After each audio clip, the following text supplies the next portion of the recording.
হ্যাঁ, আমি যেটি বলতে চাইছি হোটেল নিয়ে দু একটি কথা আমি বলতে চাইছি যে বর্তমানে হোটেলের কথা খুব শোনা যাচ্ছে। তো আমাদের পশ্চিমবঙ্গে প্রচুর প্রচুর হোটেল হয়ে গেছে রিসেন্ট কিছু ইয়ারে।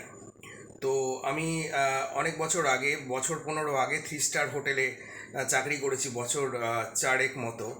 তো কিছু অভিজ্ঞতা আমার অবশ্যই রয়েছে, আমি শেয়ারও করেছি দু একবার এবং শেয়ার করছি কিছু অভিজ্ঞতা। তো মানুষ বিভিন্ন প্রয়োজনে অন্য দেশ থেকেও আসেন এবং এই দেশের মানুষ, এই বঙ্গের মানুষ হোটেলে থাকতে যায় পয়সা খরচ করে 24 আওয়ার্সের বেসিসে। তো যেটি বলতে চাইছি যে আমি তারাপীঠে গিয়েছিলাম, আমি চাকরি ছেড়ে দিয়েছি। তো বছর 15 আগে করেছিলাম, এখন বাড়িতে রয়েছি আমি। তো সেটি বলছি যে তারাপীঠে আমি গিয়েছিলাম গত গত বছর, তার আগের বছর তারাপীঠে আমি সিঙ্গেল পার্সন স্টে করেছিলাম একটি ভালো হোটেলে, মোটামুটি একটা স্ট্যান্ডার্ড হোটেলে। তো আমার অভিজ্ঞতা ভালো। তো এই তারাপীঠে, আমাদের বীরভূমের তারাপীঠে পুজো দেওয়ার জন্য প্রচুর প্রচুর মানুষ যান প্রতিদিনই, এবং অমাবস্যাতে আরও বেশি মানুষ যান। আরও আমাদের যত্নবান হতে হবে।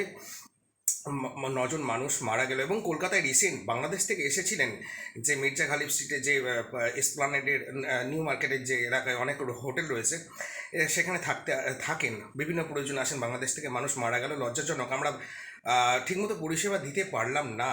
তো যেটি বলছি যে আহ, সমস্ত কিছু বেসিক কিছু মানুষ জানতে পারে, যেহেতু পয়সা দিয়ে থাকছে, জানবার অধিকার রয়েছে যে রুমটি কেমন, হোটেল সম্পর্কে, ফুড যদি থাকে ফুড কেমন, বেডের কন্ডিশন, এসি কেমন, তো রুম সার্ভিস কেমন আপনাদের হোটেলের। কিন্তু আরও কিছু বিষয় রয়েছে যেগুলো যত্নবান হতে হবে, যেগুলো গেস্টের, যারা থাকতে যাচ্ছে গেস্ট, তো তাদের জানার কথা নয়, সেটি আমি বলছি। 1 নম্বর। আর এটি হচ্ছে ট্যুরিজম ডিপার্টমেন্টের বিষয়। মানুষ থাকতে যাচ্ছে পয়সার বিনিময়ে, তো সুতরাং আরও যত্নবান হতে হবে আমাদের। তো ট্যুরিজম ডিপার্টমেন্টের আমাদের পশ্চিমবঙ্গ তথা ভারতবর্ষে কী কাজ আমি বুঝি না। এটি রেস্টুরেন্ট বলুন বড় মানের, বড় মাপের, এবং হোটেল বলুন, এটা সম্পূর্ণটাই পর্যটন দপ্তরের বিষয়। তারা কি করে, কি করে পারমিশনগুলো